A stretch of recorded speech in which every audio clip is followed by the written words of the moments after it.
কাদা কুকুর বেটা চোখ বুঝে শুন করে গিলাও তিলবেলা রে দে, তাইলে আমি খুব ভালো ওদের কাছে। কাদা কুকুর বেটা একটু নুন হয়ে গেলেও দোষ, একটু ঝাল হয়ে গেলেও দোষ। কাদা কুকুর বেটা মরেও না, দুনিয়া থেকে উড়ি পুড়ি উচ্ছলে পয় মালে যাইও না। আর কত জ্বালাবি রে আমাকে আর কাদা কুকুর বেটা তোরা। কি হইলো কি রে, বিড়বিড় করছিস কেন? তরকারি হয়েছে? উতুরিটা আগুন ধরে গেল নাকি গিলাল দিকে? কি রে, মাঠে যাবো আমি। ভাতটা হয়েছে, তরকারিটা হোক, তবে তো খাবা। খাবা তো, খেয়ে দুনিয়া থেকে যাবা, ধরা ওটা। অত বৈদ্য কেন লয় ইমাং মারানি মাগি তুই? আমি বৈদ্য, কাদা কুকুর বেটা আমি বৈদ্য। ওই একটা বড় বান্নির পয়দা বৈদ্য হারামি তৈরি করেছিস, আমার মেয়েটার জীবনটা বেকার করে দিল। আমরা কি এরকম বুঝি নাকি তাই? তুই বেটার মতো। তো তোমাদের ঝগড়া ফেদাই মানি যাই। ঠিকই বলছে কাদা, বউয়ের মতো থাকে তো ভালো লাগে, সব সময় জিরিবিড়ি ঝগড়া। আমি জিরিবিড়ি ঝগড়া করছি? হ্যাঁ কলজি কাটা, আমি জিরিবিড়ি ঝগড়া করছি। কলজি কাটা ফলজি কাটা এসব কি গাইলো? গাড়ে বেড়ি গাড়ে চামড়া গুটি দেবো তোর। তোমাকে মনে করি না আমি কুমা পুরুষ, আমি জাতা পুরুষ লয়। তুই হুরুস পুরি রে কেলাচোদা। কি বললি মাং মারানি মাগি? আমি হুরুষ পুরুষ? ঠিকই বলছিস রে বালু কুচোদা। তুই যদি হুরুস পুরুষ না হতিস তাহলে তুই ছেলেটাকে কই শাসন করতে পারলি না? তুই ছেলে যে আমার মেয়ের জীবনটাকে কালা করে দিলি, কই একবার সেটা ভাবছিস না? কই ছেলেটাকে শাসন করছিস না? তুই করগা কাদা শাসন, আমি আর শাসন করতে পারছি না। পারবি কি করে কাদা কুকুর বেটা? তুই যে মগা পুরুষ। এই মনি গাম্মা, তোমাকে মগা মনি গো। মগা পুরুষ বলছিস কেন আমাকে? আমি মগা পুরুষ? মগাই তো, মগা পুরুষই তো। মগা পুরুষ যদি নাই হইতে কবে ছেলেটাকে শাসন করে দিতে? তুই মাং মারানির ভাত খেয়ে আমার আর মাঠে যাওয়া হবে না। তুই যে জিরিবিড়ি পায়ে পায়ে বেড়ি লেগে ঝগড়া লাগিয়েছিস। এই যে মনি গাম্মা, কেটে যাওয়া, চল মাঠে বানতে যাও। হ্যাঁ দাদা খাবোই না, চো। খেতে হবে না কাদা কুকুর বেটা, যা বেরু।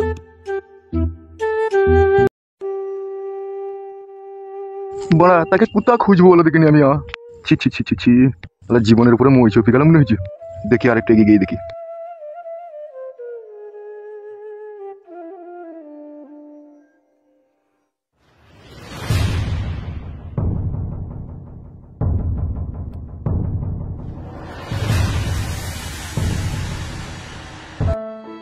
এটাও তো এমএলএ সাহেবের গোডাউন মনে হচ্ছে। কো এখান থেকে তো কোনো রজ পেয়েছি না। আমার মনে বলছে তাকে গোডাউনে কোথাও রাখে না, আমার মনে বলছে অন্য জায়গায় সরিয়ে রেখেছে তাকে। কই ঘরের ভিতরে কেউ থাকলে তো কোনো কুঁকার আওয়াজ পেতাম, কিছুই তো শুনতে পেছি না। গেলেও কোথা তাইলে মারাবো না, এইভাবে খোঁজাখুঁজি করি ফালতু পাবো না, টাইমই লস্ট হবে, অন্য জায়গায় ব্যবস্থা করতে হবে।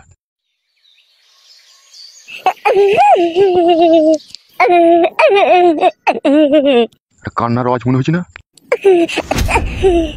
এই ঘরে কে রে? পাঁচু না কে? এই পাঁচু, এ পাঁচু না কে রে? কে? এ আমি তোর আব্বা রে। আব্বা, আব্বা আমাকে গোডাউনে ভরে রেখেছে আব্বা, এমএলএ সাহেব। এ দরজা কম না আছে রে? আব্বা তুমি যেখানে দাঁড়িয়ে আছো ওইদিকেই দরজা আছে, সব দরজা জানলা তালা লাগিয়ে দিয়ে পালিয়ে গেছে এমএলএ সাহেব। আরে তাহলে তুই কদিন থেকে ভরা আছিস রইলো? আব্বা আগে আমাকে এক সপ্তাহ হলো ভরে রেখে দিয়েছে আব্বা। তাহলে তোকে ছাড়াবো কি করি রে? আব্বা এমএলএ সাহেবের কাছে যাও, লোকজন লিডি বলে আমার ছেলেকে কেন আটকে রেখে দিবি, আমার ছেলেকে ছেড়ে দে। আমার ছেলে তো তোর মেয়েকে ভালোবাসে নিবে, তোর মেয়ে জোর জবরদস্তি করে আমার ছেলেকে ভালোবেসেছিল। শালা বৈদ্য তোকে মানা করিবে, পায়ে পায়ে কারো ছাঁচে পাঁচে থাকবি না, আবার ভালোবাসা মারাই দিকে তো শালো। বুকাচুদা জানিস তো তেল আর জলে কোনোদিনও মিশ খায় না, গাড় মারাই আবার ভালোবাসা মারাই দিকে বুকাচুদা। আব্বা গো ওই আমাকে প্রথমে প্রপোজ করেছিল আব্বা। প্রপোজ কি বে বুকাচুদা? বাল কি আব্বা রে, বানা প্রপোজ বুঝে না। কি হলো বে?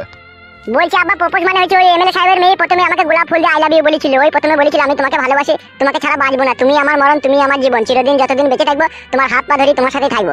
হাত পা ধরে থাকবে বুকাচুদা, তোকে দিয়ে গোডাউনে হয়ে দিল কেন বেটা? ওইটাই তো ভালোবাসার প্রতিদান আব্বা। বুকাচুদা প্রতিদান মারাছিস? আমি যদি এখন এমএলএ সাহেবের কাছে গিয়ে বলি যে তোমার মেয়ে আমার ছেলেকে প্রথমে গোলাপ ফুল দিয়ে প্রপোজ করেছিল, তাহলে তো আমার গাড় ভেঙে দেবে শালো। ইয়ার কর বাবা, এখন ভুল যখন করে ফেলেছি এখন তো সাজা ভোগ করতেই হবে। হবে দি খাওয়া দাওয়া করেছিস তো? খাওয়া দাওয়া বলতে আবার ভাত পানি দেয় না কো, ওই 3 বেলা করে কন্ট্রোলে চালের আটা আর ঘুমের রুটি দুটো করে এনে দিয়ে যায়, 6টা রুটি সকালবেলা এনে দিয়ে যায়। ওই সকালে দুটো খাই, দুপুরে দুটো খাই, রাতে দুটো খেয়ে শুয়ে পড়ি। ই কি বে ওইভাবে মরে যাবে আর পানি মেরে দেওয়ার লেগেনি তো শালা আমাকে এখানে রেখে দিয়েছে। আর পানি ওই তো 2 লিটার বোতলে পানি দিয়ে যায়, ওই পানি খাই। বেশ ঠিক আছে আমি চললাম, তুই থাক। হ্যাঁ আমি দেখছি কি করতে পারি। বেশ ঠিক আছে আব্বা, যাও তাড়াতাড়ি আমাকে ছাড়ানোর ব্যবস্থা করো, নাহলে এই গরমে আমি মরে গেছি এই গোডাউনের ভিতরে। তুই শালো মর, তুই যা কাজ করেছিস। এই আমি চললাম রে, আমি দেখছি কি করতে পারি। ঠিক আছে আব্বা যাও।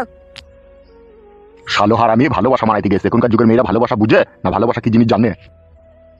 বুকাচুদা আমার ভালোবাসা করার আর জায়গা পাইনি।